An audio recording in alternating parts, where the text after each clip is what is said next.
આમ તો દીકરીના લગ્નમાં પિતા કન્યાદાન કરતા હોય છે, પરંતુ જે દીકરીના લગ્ન હોય અને માથે પિતાનો છાયો ન હોય તો એ દીકરીના દુઃખનું કોઈ પણ શબ્દોમાં વર્ણન ન થઈ શકે.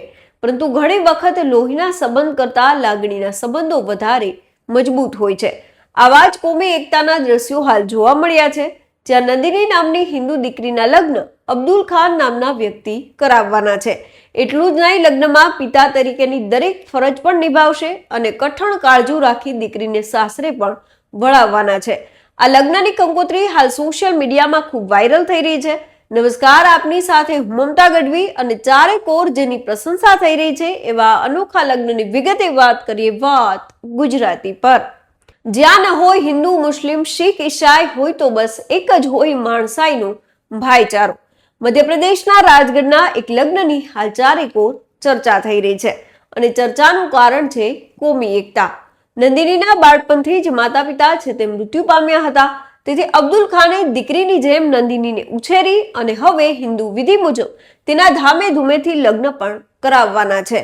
નંદિની અને અબ્દુલ ખાનની કહાની ફક્ત લગ્નના સમારંભ માટે જ નહીં, પરંતુ માનવતા, પ્રેમ અને સંબંધોનું અદ્ભુત ઉદાહરણ પણ બની રહેશે. આ હૃદયસ્પર્શી ઘટના હાલ લોકોમાં ચર્ચાનું કેન્દ્ર બની છે. સોશિયલ મીડિયા પર આ લગ્નની કંકોત્રી ખૂબ વાયરલ થઈ રહી છે.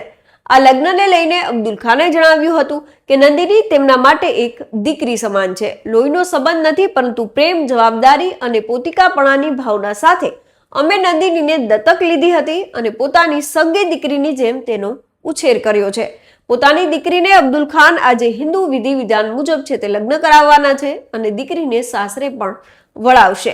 આપને જણાવી દઈએ કે મધ્યપ્રદેશના બિયાનોરના રાજગઢમાં અબ્દુલ ખાન તેમની દીકરી નંદિની અને પરિવાર સાથે રહે છે. નંદિનીના લગ્ન ગ્વાલિયરના અંશ પરમાર સાથે આજે એટલે કે 4 એપ્રિલના રોજ રાજગઢના જિંદાબાદ હાઉસ ખાતે ખૂબ જ ધામધૂમથી થવાના છે. આ શાહી લગ્નમાં 1500 થી 2000 લોકો માટે ભોજનની વ્યવસ્થા પણ કરવામાં આવી છે. મહત્વનું છે કે નંદિનીના પિતા રતિરામનું 2010માં એક માર્ગ અકસ્માતમાં અવસાન થયું હતું. ત્યારબાદ તેમના માતા ફૂલવતીએ પણ 2012માં આ દુનિયા છોડી દીધી. તેના માતા પિતાના અવસાન પછી નંદિનીની મોટી બહેન પ્રીતિ એટલે કે હાલ આયશા છે અને તેણે અબ્દુલ ખાન સાથે પ્રેમ લગ્ન કર્યા હતા અને નંદિનીને તેના સાસરીએ છે તે લાવ્યા હતા. ત્યારથી નંદિનીનો ઉછેર અને તેના શિક્ષણ આ પરિવારમાં જ થયું છે. આપને જણાવી દઈએ કે પ્રીતિના માતા પિતા જીવિત હતા ત્યારે જ પ્રીતિએ પ્રેમ લગ્ન કર્યા હતા. અબ્દુલ ખાનના જણાવ્યા મુજબ નંદિનીએ 12મા ધોરણ સુધી કેન્દ્રીય વિદ્યાલય અને પછી ગ્વાલિયરની કોલેજમાં અભ્યાસ કર્યો હતો.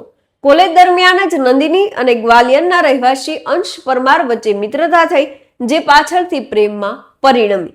જ્યારે નંદિનીએ પિતા સમાન અબ્દુલ ખાનને તેમના સંબંધ વિશે જણાવ્યું ત્યારે તેમણે તેમના પ્રેમ લગ્નને સહર્ષ સ્વીકારી લીધા અને મંજૂરી પણ આપી દીધી.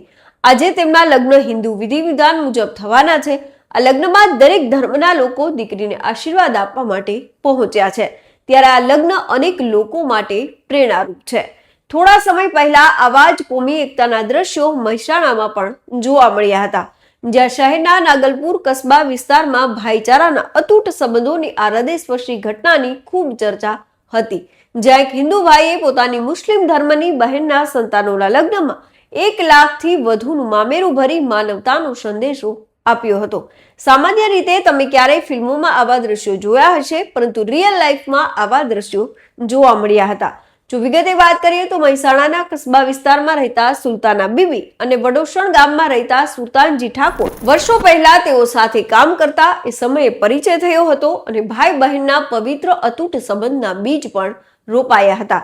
જોકે આ સંબંધ માત્ર નામ પૂરતો જ મર્યાદિત ન હતો. સમય જતા આ સંબંધ વધારે મજબૂત બન્યો. હાલમાં સુલતાના બીબીના દીકરા અને દીકરીના નિકાહ હતા, ત્યારે મામા સુલતાનજી ઠાકોરે બહેન સુલતાના બીબીને હોશે હોશે મોંઘેરું મામેરું ભર્યું હતું. તેમણે ભાણેજના નિકાહમાં 1,01,000નું મામેરું ભર્યું હતું. આ જોઈને સૌ કોઈ આશ્ચર્યચકિત થઈ ગયા હતા. ત્યારે ભાઈ બહેનના આ સંબંધે સાબિત કરી દીધું કે લોહીના સંબંધ કરતા પણ ઘણી વખત લાગણી અને માનવતાના સંબંધો વધારે ઊંચા હોય છે. બહેન સુલતાના બીબી અને તેમના પુત્ર અરમાને મામા સુલતાનજીનો હૃદયપૂર્વક આભાર માન્યો. મામેરાને લઈને સુલતાનજી ઠાકોરે જણાવ્યું હતું કે ધર્મ ગમે તે હોય, પણ બહેન પ્રત્યેની ભાઈની ફરજ સૌથી મોટી છે. ત્યારે માનવતાના આ દ્રશ્યો અંગે આપ શું કંઈ માની રહ્યા છો અમને કોમેન્ટ કરીને જરૂર જણાવશો. તો ત્યારે બસ આટલું. ફરી કંઈક આવી અજાણી વાતો આપના સુધી પહોંચાડતા રહીશું અને મળતા રહીશું વાત ગુજરાતી પર.